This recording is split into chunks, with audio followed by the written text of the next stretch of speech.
friends, welcome to my channel. இன்னைக்கு எதை பத்தின வீடியோ பார்க்க போறோம்னா எக் வச்சு ஒரு டேஸ்டான குருமா தான் நம்ம செய்ய போறோம். இந்த குருமா பாத்தீங்கன்னா கிட்டத்தட்ட ஒயிட் கலர்ல நம்ம கொண்டு வந்துடலாம். இதுல ஒரு ஸ்பெஷலான பொருள் சேர்த்திருக்கோம். அந்த பொருள் பாத்தீங்கன்னா பாதாம் மில்க் ஆர் மெமரி பவர் மில்க்னு சொல்லிக்கலாம். இதை வச்சு நம்ம ஒரு டேஸ்டான எக் குருமா செஞ்சுக்கலாம். இப்ப அடுப்பை ஆன் பண்ணி நான் வடச்சட்டி வச்சிருக்கேங்க. இப்போ வடச்சட்டியும் எண்ணெயும் நல்லா சூடாயிடுச்சுங்க. இந்த ஸ்டேஜ்ல பாத்தீங்கன்னா ஒரு தாளிப்பு கொடுத்துக்கலாம். அதுக்கு பட்டை, கிராம்பு, சோம்பு, பிரியாணியில ஸ்டார் இதெல்லாம் போட்டு ஒரு தாளிப்பு கொடுத்துக்கிட்டேங்க. அதுக்கு அடுத்து சின்ன வெங்காயத்தை 1-2 அரைச்சு அந்த பேஸ்டையும் நான் சேர்த்திருக்கேன். அதோட பாத்தீங்கன்னா வரமிளகா ஆட் பண்ணிருக்கேன். அவங்க காரத்துக்கு ஏற்ப நம்ம ஆட் பண்ணிக்கலாம். இதுல வேணா பச்சை மிளகாவும் நம்ம சேர்த்துக்கலாம். அதுக்கு அடுத்து பாத்தீங்கன்னா கருவேப்பிலை சேர்த்திருக்கேன். இப்போ பாத்தீங்கன்னா முட்டையில நிறைய சத்து இருக்குன்னு தெரியும். சில சத்துக்களை நம்ம பார்க்கலாம். புரோட்டீன் இருக்கு, விட்டமின் B6, B12 இருக்கு, விட்டமின் D இருக்கு. ஹார்ட்டை ஹெல்த்தியா வச்சுக்கிடுங்க. இந்த மாதிரி நம்ம குருமாலையோ ஏதாச்சும் ஒரு டிஷ் செஞ்சு நம்ம முட்டையை எதுலையாச்சும் நம்ம சாப்பிட்டுக்கலாம். சாப்பிடும் போது நம்மளுக்கு நல்ல ஒரு ஹெல்த்தியாகவும் ஃபீல் பண்ணலாம். இப்போ பார்த்தீங்கன்னா இந்த சின்ன வெங்காயம் பேஸ்ட் பார்த்தீங்கன்னா அது வதங்கிக்கிட்டு இருக்குங்க. அது வதங்குற வரைக்கும் நம்ம வெயிட் பண்ணிக்கலாம். இப்போ நல்லா சின்ன வெங்காயம் வதங்கிருச்சுங்க. இந்த ஸ்டேஜ் வரும்போது நம்ம இப்போ என்ன ஆட் பண்ண போறோம்னா இஞ்சி பூண்டு பேஸ்ட் ஆட் பண்ணிக்கிட்டோங்க. இந்த இஞ்சி பூண்டு பேஸ்ட் வதங்குற வரைக்கும் நம்ம வெயிட் பண்ணிக்கலாம். இப்போ பார்த்தீங்கன்னா இஞ்சி பூண்டு பேஸ்ட் அதுவும் வதங்கிருச்சுங்க.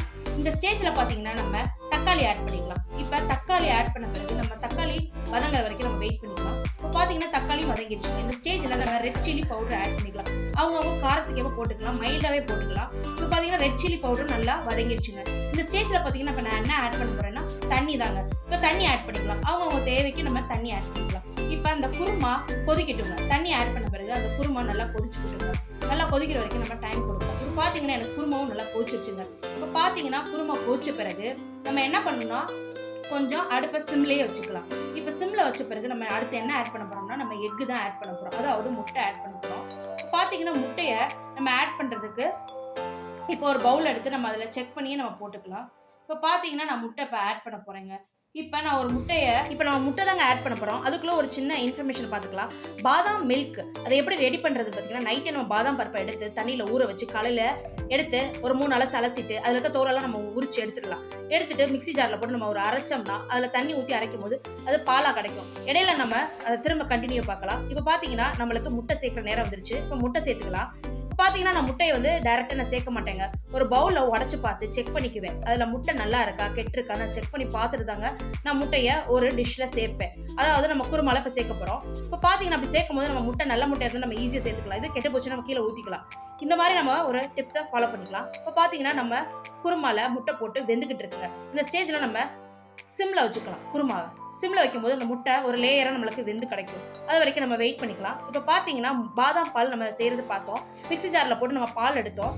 அதில் பாத்தீங்கன்னா தண்ணி எப்படி ஊற்றணும்னா 1 கப் பாதாம் எடுத்தோம்னா அதில் 4 கப் தண்ணி ஊற்றணுங்க. 4 கப் தண்ணி ஊற்றி அதை நல்லா ஒரு பேஸ்ட் ஆகி ஒரு தண்ணி பதத்துக்கு வந்துடுங்க. 1 கப் பாதாமுக்கு 4 கப் தண்ணி ஊற்றணும். அதை ஊற்றி எடுத்துட்டு ஒரு வடிகட்டி வச்சுக்கணும். அந்த வடிகட்டிக்கு மேலே ஒரு இட்லி துணி வச்சு அதில் பார்த்தீங்கன்னா அந்த வடிகட்டிக்கு மேலேயே வச்சிடணும் விரிச்சு. அதில் வச்சு நம்ம அந்த பாதாம் பாலை அதில் ஊற்றி நம்ம ஃபில்டர் பண்ணி எடுக்கும் போது நம்மளுக்கு பியூரான ஒரு பாதாம் மில்க் கிடைச்சிருங்க. இந்த பாதாம் பால் பார்த்தீங்கன்னா நிறைய நன்மை தருது. அதில் பார்த்தீங்கன்னா நம்மளுக்கு கண்ணுக்கு ரொம்ப நல்லது. அதே மாதிரி நம்ம ஞாபக சக்திக்கு ரொம்ப நல்லது. இப்போ எல்லாருக்குமே ஞாபக மறதி அடிக்கடி வருதுங்க.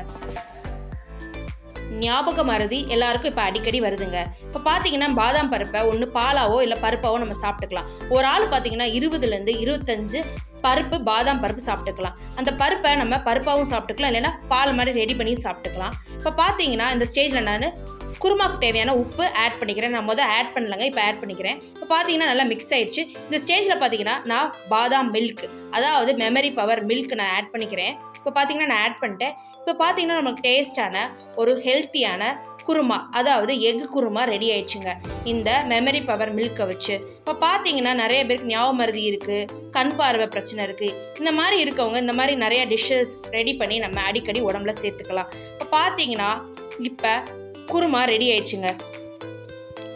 இப்போ குருமா நம்மளுக்கு ரெடி ஆயிடுச்சுங்க. நம்மளுக்கு டேஸ்டான ஹெல்த்தியான எக்கு குருமா ரெடி ஆயிடுச்சுங்க. இப்போ பார்த்தீங்கன்னா இந்த குருமாவை நம்ம எதோட சேர்த்து சாப்பிடலான்னு பார்த்தீங்கன்னா சப்பாத்தி, பூரி, இட்லி, இடியாப்பம், சாதம் இதோட நம்ம சேர்த்து சாப்பிட்லாங்க. இப்போ பார்த்தீங்கன்னா நிறைய பேர்த்துக்கு பால் அலர்ஜியாக இருக்கும், நிறைய பேருக்கு சளி பிடிக்கும். அந்த மாதிரி இருக்கவங்களுக்கு இந்த பாதாம் பாலை நம்ம எடுத்து நம்ம சேர்த்து சாப்பிடும் போது நம்மளுக்கு நிறைய சத்து கிடைக்கும். அதே மாதிரி நம்ம கண்ணுக்கும் ரொம்ப நல்லது, நம்ம மெமரி பவர், நம்ம ஞாபக சக்திக்கு ரொம்ப நல்லதுங்க.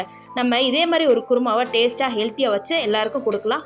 டேஸ்ட்டாகவும் இருக்கும், ஹெல்த்தியாகவும் இருக்கும். முழுசாக வீடியோ பார்த்துட்ருக்கவங்களுக்கு எல்லாருக்கும் நன்றி, வணக்கம்.